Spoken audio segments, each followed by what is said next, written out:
Fernando Paulsen y nuestros panelistas e invitados son una combinación clave por la 92.9 FM. La clave me escucha. Empieza tu día con toda la energía natural de Marley Coffee, un café de grano orgánico molido al instante con leche descremada. Prueba el sabor de Marley Coffee en sus 12 exquisitas y variadas mezclas que te esperan para recargar tu día.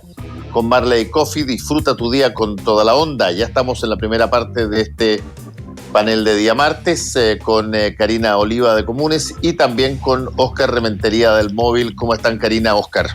Muy buenos días, ¿cómo están ustedes? Buenos días, don Fernando. Yo hoy día con teletrabajo porque amanecí terriblemente resfriado, horriblemente resfriado. ¿Está resfriado? Súper resfriado. Sí, ¿por qué? Oye, yo no sé si les pasa que todos los signos clásicos de las enfermedades típicas que a uno le acontecen y que uno cacha de inmediato, que van desde la alergia hasta un resfrío o un dolor de guata o un dolor de espalda por algún movimiento que hizo, cuando de pronto sobrevienen en medio de una pandemia con este grado de contagio, de nivel de contagio, de repente uno se pregunta, chita, ¿el resfriado será resfriado? ¿O no, es resfriado. ¿Será un síntoma? No, es resfriado. ¿Tendré que hacerme un PCR? ¿Me tendrán que meter palitos por las narices?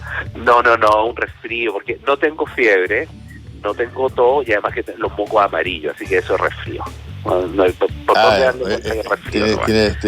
Tiene fiebre amarilla. Sí, claro. Así que si mi hermana me está escuchando en la radio, que venga a cuidarme. Eso. Pero créeme que de pronto uno le pasa eso, tiene uno de esos dolores repentinos o una situación de decaimiento y de pronto uno dice, chuta. Uno va enlistado de los síntomas. Claro, ¿cómo se va a dar cuenta uno de los primeros síntomas eventualmente del COVID? No sean pájaros de mala huerfi. No, pues es resfrío nomás, es resfrío. Es muy complicado estar resfriado porque no solo uno se cuestiona, sino que el entorno. Entonces la gente huye de uno cuando uno muestra algún tipo de síntomas, incluso cuando no son ni siquiera los síntomas de los convencionales síntomas de COVID. Entonces, igual hay una sensación de alarma, pero un poco también, debo reconocerlo, una alarma como también de costumbre mostrar alarma, porque en realidad uno ve las playas, uno ve las calles, y no veo a la gente muy alarmada, debo reconocerlo. Exacto, como ya se acostumbraron al bicho y yo diría que la gente está bajando mucho la guardia. A mí me incomoda ya salir, yo salgo con 2 mascarillas, por ejemplo, porque encuentro que una sola es muy poquitito para andar filtrando cualquier cosa, pero ya las personas andan con la mascarilla en la barbilla, y eso es algo generalizado, entonces no nos tiene por qué sorprender después que aumenten tanto los contagios, porque hay un relajo de las actitudes personales, y ya llevamos un año con el coronavirus dando vueltas, ya estamos todos trillados con el tema de ocupar mascarilla, lavarnos las manos, alcohol gel, distanciamiento social o físico, pero la gente ya no lo está respetando. Hace poco estamos según el gobierno se anduvo equilibrando un poco los contagios, pero aún están del orden de los 4.000 y vemos que las personas que pidieron permisos para ir a la playa, que yo estoy de acuerdo con los permisos de vacaciones, relajan las actitudes personales y tanto achocloneados ahí en la playa, lo más seguro que se vayan a contagiar, y eso es una actitud absolutamente individual. Entonces estamos viendo que una sociedad no es que está aprendiendo a convivir con esta nueva realidad que es el coronavirus, sino que está dejando de lado las medidas de seguridad para evitar contagiarse del coronavirus. Yo creo que eso es tremendamente preocupante. Sí, hay una cosa ahí que podríamos conversar. ¿Cuándo una cosa deja de ser algo entregado a la responsabilidad de las personas y pasa a ser una condición o una orden? Por ejemplo, yo no tengo alternativa frente a si usar o no usar cinturón de seguridad. Decidió el Estado que eso no corresponde que lo decida yo. Yo no me tengo que proteger de mí mismo. El Estado te protege a ti y te obliga a través de incluso multas si es que tú no lo haces. Pero en el caso de una epidemia como la que estamos viviendo, el llamamiento principal, y quizás tiene que ser así, es a la responsabilidad personal, es a que no haya situaciones que de alguna manera condicionen la convivencia, como si lo pasan en otras partes. Y eso al final, con las salvedades de, por ejemplo, confinar gente en determinadas situaciones o pedir que saquen un determinado salvoconducto o permiso. Pero la cantidad de facultades que todavía se le delegan a la responsabilidad individual de las personas es enorme. Sí, yo creo que tiene que ver con una capacidad del Estado de poder fiscalizar efectivamente de que se cumplan determinadas normas, porque cuando el Estado te obliga a ocupar mascarilla en un contexto de pandemia, entendámoslo así, cuando te obliga a tener un distanciamiento social, cuando te obliga a un montón de restricciones, lo que hace precisamente es buscar la forma de, inserto en esta realidad tan especial como es vivir con una pandemia, garantizar la convivencia en un país.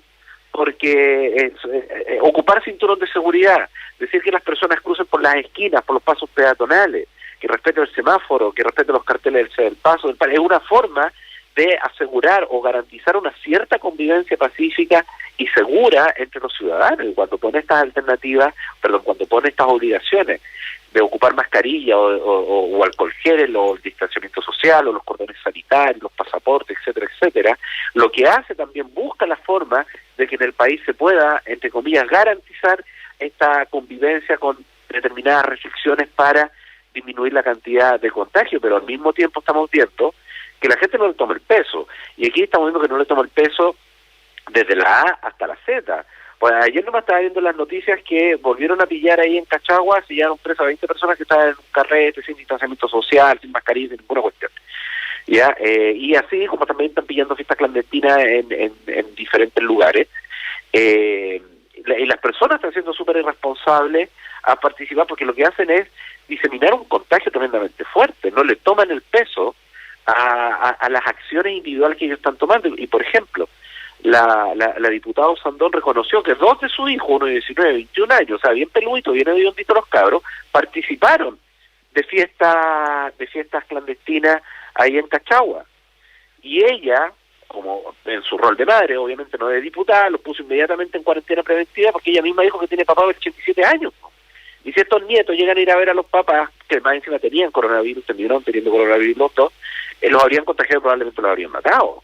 Entonces ahí va más allá de la responsabilidad personal de cuidarse, sino evitar el contagio. Es decir, que el virus, que si una persona se contagia por irresponsable, bueno, es lo que tiene que pagar por ser irresponsable, pero esa irresponsabilidad pasa más allá de la persona, porque este virus efectivamente se contagia a los cercanos, y eso genera que la irresponsabilidad tenga consecuencias más allá del comportamiento personal.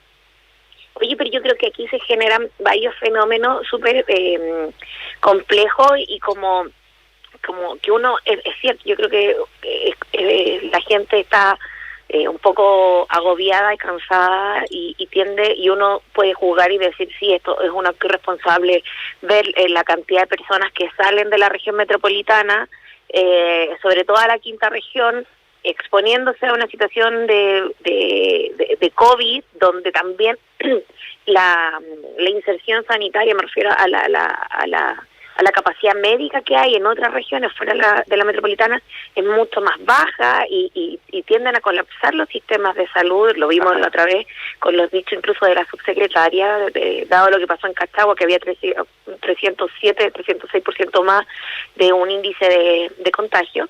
Y es que es que la pandemia ha sido extenuante, y además ha sido muy larga para la cotidianidad de la gente, que ha sido durante los últimos 20, 30 años todo es muy mediático, todo es del momento, todo es simultáneo, y la pandemia pareciera que no se va a acabar. Entonces yo creo que también ahí hay un análisis que creo que para la política pública es fundamental.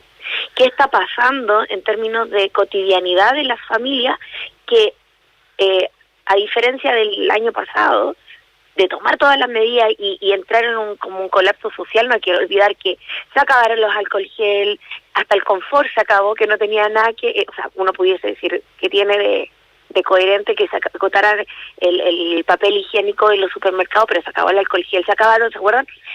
El ibuprofeno, el paracetamol, o sea, todo lo que tenía que ver con lo que pudiese recurrir la ciudadanía a una necesidad de urgencia sanitaria. Y hoy día pasó a ser parte de la rutina de las personas y de una u otra forma, en términos como estado sociológico y psicológico de la población, yo creo que hay una gestión muy humana en tratar de aprender a convivir con esa dificultad asumiendo el costo. Y yo creo que eso no se toma en consideración cuando se aborda las políticas públicas, y pasa, lo que se requiere es tomar normativa que vaya haciendo la normativa, la conducta parte de la costumbre también. Porque hoy día es muy extraño mirar a alguien en la calle sin mascarilla, más allá que la gente se la tiende a bajar, porque además está haciendo un calor muy fuerte, sobre todo acá en los valles centrales, y yo creo que ahí la gestión que también tenemos que hacer es cómo empezamos a convivir con que hacer que la responsabilidad no es abandonar una vida cotidiana un poco más placentera, porque esto demuestra distintos fenómenos y complejidades que tiene la ciudadanía. La gente que va mayoritariamente al litoral central también son personas que, por ejemplo, el problema habitacional que tenemos en el país, o sea, la cantidad de metros cuadrados en vivienda por persona, que tenemos prácticamente muy poquito, se ha reducido en los últimos años, tenemos una alta población de allegados, entonces eso también genera un flujo de personas que salgan de los espacios como de resguardo que teníamos como convencidos que era el mecanismo para enfrentar la pandemia en el invierno, pero también no tenemos mecanismos para enfrentarla en el verano. Bueno, en el verano pasa otra cosa también que tiene que ver con una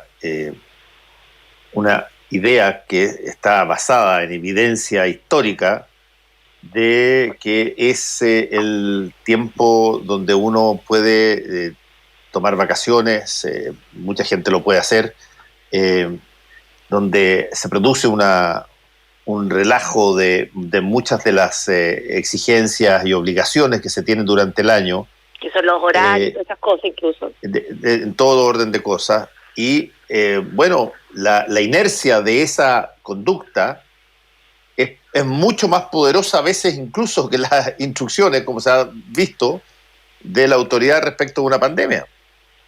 Pero ahí pasa también, disculpa, Karina, pero ahí pasa también la responsabilidad individual, porque las personas tienen que entender que tomarse vacaciones, un permiso especial, la cuestión, porque si no va a agarrar la maleta y partir, es un permiso especial, va con restricciones de la mano. Entonces también las personas se ponen, cuando uno ve las imágenes de la playa, que así, pero un quitasol, pero casi que montado al lado del otro quitasol, uno dice, pero ¿qué le pasa a esta gente? Pues si no le dieron chipelir, le dieron un permiso de vacaciones, pero las vacaciones tiene que ser con responsabilidad, porque si no, en 2 semanas más, nosotros vimos las noticias de los quitasoles ahí todos aglomerados hace 1 o 2 días, en 2 semanas más va a haber un disparo de los contagios producto de esa gente que fue irresponsable, que se relajó en las medidas. Hoy también ir a relajarse a la playa, no relajarse en las medidas de protección. Y ese es el cambio cultural que necesita nuestro país, de entender el contexto en que tenemos que vivir con un virus que es tremendamente contagioso, que las personas no pueden relajar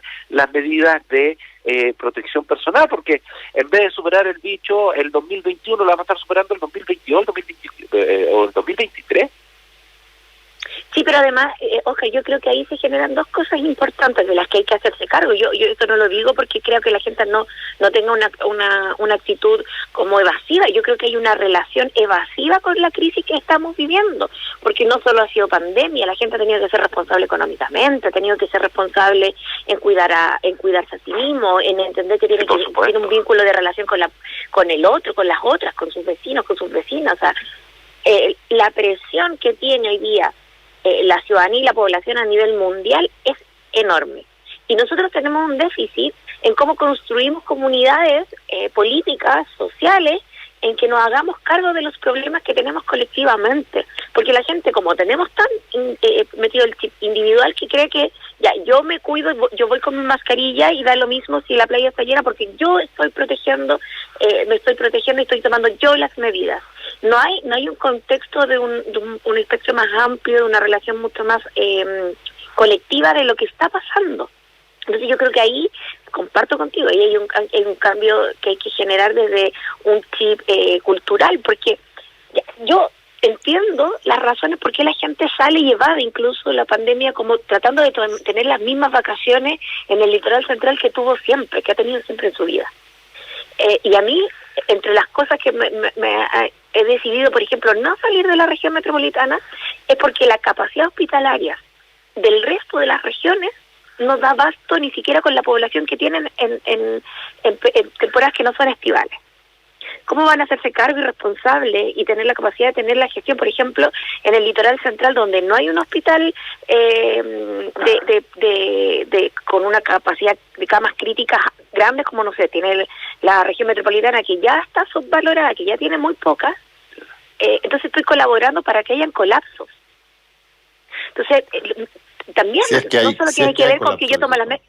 Claro, entonces no tiene que ver solo si yo tomo las medidas, es que mi actitud o mis decisiones van a tener impacto incluso con aquello que es lo que reclamaban, por ejemplo, y los vecinos de Cachagua. O sea, se vinieron a meter acá, toda esta gente vinieron a hacer sus carretes, colapsaron el sistema de salud, que es muy pequeño, que es de un pueblo, no es de una ciudad, y ya no tenemos ni siquiera para atender a la población residente. Y es ahí, yo creo, en cómo se manejaron de manera muy errática y muy impulsiva lo que son los permisos. Porque es normal que la gente quiera retomar su cotidianidad, porque no hemos tenido algo cotidiano. Sí. O sea, ha sido horroroso. Hace un año que no tenemos nada cotidiano. Y ha sido horroroso, pero hay que ir adecuándose a la nueva realidad que estamos viviendo. Y, por ejemplo, lo de las fiestas clandestinas, considerarlo como lo que son, actos ilegales, ilícitos, delitos, en este contexto. Y a mí me llamó mucho la atención de que el piloto Simón Israel, el que hizo 2 fiestas en una casa ahí en Cachagua, que fue el dueño, la persona que le había arrendado la casa, lo demandó. Este mismo piloto llamó al dueño de la casa, que por haberlo fundado, haber hecho público de que le había hecho la fiesta, qué sé yo, también lo iba a demandar de vuelta. Encuentro ya que la patudez, el carerrajismo de las personas es insostenible. Y espero, y esto lo digo de manera muy personal, este es un piloto, Simón Israel es un piloto de rally y que tiene auspiciadores. Y yo espero que la mínima decencia de los auspiciadores, y me refiero a Publimetro, me refiero a la bebida energética Monster, le quiten, y Citroën le quiten finalmente los auspicios, porque esta persona cometió un ilícito, y ese ilícito fue difundir un virus que contagió a más personas y que nadie va a poder cuantificar cuántas personas mató la fiesta que hizo Simón Israel.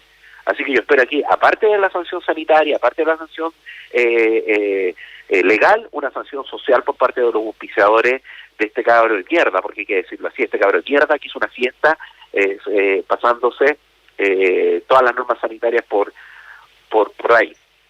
Así que yo en ese sentido uno hace un llamado a todas las personas a cuidarse, pero hay ciertos grupos que se quedan absolutamente privilegiados y miran a las leyes desde el Olimpo creyendo que ellos no les afectan, pero finalmente cuando ellos pasan a llevar la ley terminan perjudicando a otras personas que en muchos casos ni siquiera van a conocer. Ahora, yo tengo la impresión que en este caso particular, en los casos de Cachagua, por toda la visibilidad que tuvo el caso, además, por el hecho de haber videos disponibles, y porque la presión más o menos se dio en el sentido de lo que tú planteaste, Oscar, que tiene que ver con no solamente la responsabilidad, sino que además que tanto uno puede ser generado como responsable del contagio de otros por organizar una cosa de este tipo. La justicia, por lo menos hasta ahora, me da la sensación que ha operado bastante o relativamente bien. Sí, el tema es que las investigaciones judiciales, no tanto las las sanitarias son más rápidas porque son administrativas, las judiciales se demoran, y los juicios de las personas que se han ido presas por hacer fiestas, la sentencia no va a salir en un mes más, va a salir en 2 años más. Y yo espero que esto no se diluya durante estos 2 años más, que la Fiscalía pueda hacer su trabajo y efectivamente sancionará a las personas que hicieron estas fiestas absolutamente ilegales. No fiestas privadas, como se planteaba en algún momento, sino fiestas clandestinas, ilegales, y que se transforman en lugares donde se centrifuga, por decirlo, se esparce el virus, y que uno no sabe las consecuencias que puede tener. Pues. Si Simón Israel, este cabrón, no tiene idea cuántas personas mató con su fiesta, pues. Eso es lo tremendamente grave, que nunca podemos cuantificar, o nunca vamos a poder cuantificar el daño efectivo que producen estas personas. Y es por eso que yo, más allá de la sanción sanitaria ilegal, espero una sanción social por parte, por ejemplo, de los auspiciadores de este cabrón, que no se la lleven pelado. Pues ya en este país, si algo que se cansó, y por algo que también se fue a protestar durante el estallido social, es que había ciertos grupos que hacían lo que querían y se las llevaban peladas. Y lo que pasó en Cachagua es el mejor ejemplo. O espero que no se transforme en el mejor ejemplo de lo que muchas personas fuimos a protestar en algún momento en Plaza Italia. Bueno, ese tipo de situaciones que hemos visto y que hoy día siguen dando que ver por lo que mencionaron ustedes mismos con esta nueva fiesta clandestina que dejó alrededor de 20 personas detenidas. Sí. En esta época en Chile tienen el potencial de crecer muchísimo, de generarse, porque, te repito, nos cuesta sacarnos el factor de relajo asociado al verano. Por otra parte, yo tengo la impresión que efectivamente se puede, hay formas de por lo menos disuadir a personas de hacer este tipo de cosas a través de la visibilización de ella. Y en eso te encuentro razón sobre la sanción social. La sanción social tiene, particularmente en personas que tienen reputación y funcionan sobre la base de esa reputación en público, tiene efecto y es tremendamente efectiva a veces. Solo que muchas veces no se da. Pero tiene, incluso a veces más efecto que el efecto que podría tener que te manden pasar un mes a la cárcel, digamos. Sí, pero sabes que yo creo que también hay que como poner énfasis en lo que está pasando. Durante este fin de semana se hablaba mucho del aumento, por ejemplo, primero aumentar la cantidad de personas que se hacen PCR, ya que se quitó como el requisito de tener la orden médica, es decir, aumentaron progresivamente la cantidad de PCR realizadas. Eso quiere decir que se tiene mayor data de personas contagiadas. Ayer el ministro hablaba de que, o el subsecretario decían que hay un 4% de positividad. Sin embargo, entre las cosas más preocupantes que tienen que ver con la situación crítica de enfrentar la pandemia, no solo con lo que pasa con las fiestas clandestinas o comportamiento de la población, sino que también lo que está pasando, y yo creo que es importante ponerlo en la mesa y mostrarlo, lo que está viviendo el personal de salud, el agotamiento de vivir una pandemia y estar un año de diferencia de nosotros como quienes no somos parte del sistema de personal de salud, que no estamos con con la pandemia en el hombro al 100% todos los días. O sea, nosotros vivimos una curva de relajo, se levantaron las cuarentenas, la gente tiene permiso de vacaciones, pero la gente que está en los centros hospitalarios, porque que es personal de salud, viven la pandemia como en el mismo flujo. Me refiero a la cantidad de camas críticas que están siendo usadas hoy día, la presión de enfrentar el virus directamente con los pacientes y las pacientes y sus familias. Yo creo que eso pudiese ayudar a concientizar más, porque no solo médicos, enfermeras, las TENS, la gente que está encargada de paramédicos, ambulancia, por ejemplo, todo el personal que trabaja en el área incluso administrativa de un hospital, ellos viven la pandemia de una manera muy distinta que nosotros. Entonces yo creo que también es fundamental hacer sentir la empatía y exigir la empatía a través de explicar cómo se está viviendo. Yo recuerdo al principio de la pandemia se mostraba mucho cómo se vivía la pandemia dentro de los hospitales. Y eso la gente empezó a entender y a dimensionar lo crítico que era.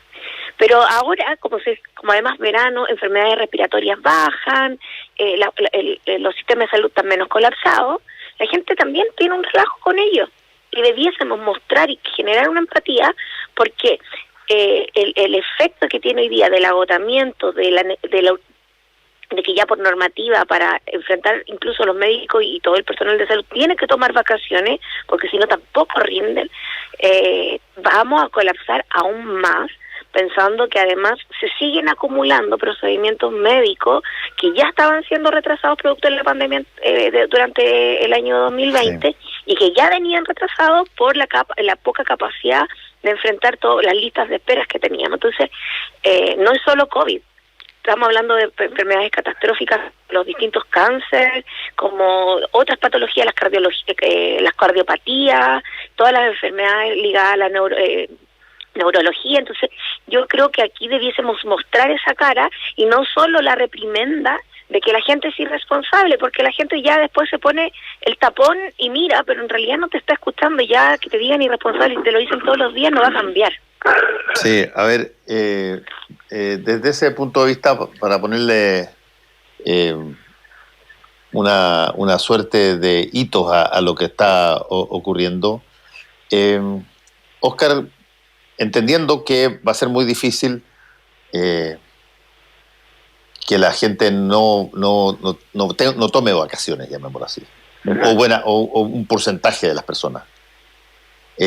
¿Qué tipo de cosas crees tú que podrían ayudar a que eso no se convierta en un desbande como los que describiste? Mira, yo creo honestamente que nuestra sociedad, no como país, sino como sociedad, como personas, seres humanos, qué sé yo, nos tenemos que empezar a acostumbrar a vivir con el coronavirus todos los días a cada rato.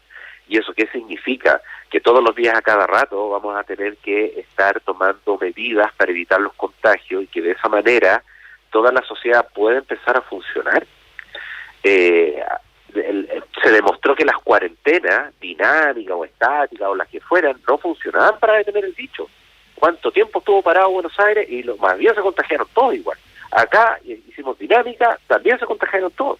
La mejor manera es buscar las medidas de protección personal para prevenir los contagios y que la sociedad y que el país entero vuelva a recuperar la marcha que tenía antes, que nos tomemos vacaciones preocupándonos de evitar los contagios y que vayamos a trabajar preocupándonos de evitar los contagios y que podamos, entre comillas, salir a juntarnos con nuestros amigos cuidándonos de evitar los contagios, porque esta es parte de una realidad que tenemos que vivir. Esto no es como una Teletón, donde juntamos la plata y se juntó y llegamos a la meta y las personas con capacidades distintas o discapacidades desaparecieron durante un año completo hasta la próxima Teletón. Esto es algo que va a estar siempre presente, e independientemente que suban los contagios o que bajen los contagios, siempre van a estar presentes los contagios hasta que exista una vacuna que efectivamente erradique el virus, y yo no creo que esa vacuna aparezca en los próximos 2 o 3 años. Lo que tenemos ahora son vacunas con una eficacia alta, pero no un 100% de efectividad para erradicarlo. Yo creo que aquí el llamado que yo le tengo que hacer a las personas es que todos los días a cada rato se preocupen de evitar los contagios, de contagiarse ellos y de traspasarlo, para que el país lentamente pueda asumir, de verdad, asumirlo, así como genéticamente, esta nueva normalidad que nos va a tocar vivir. Bueno, se nos acabó el tiempo. Muchas gracias a Karina Oliva, gracias Óscar, cuídense. Chao. Un abrazo, que estén muy bien. Eso ya abrazo. Volvemos con Combinación Clave. La clave me escucha.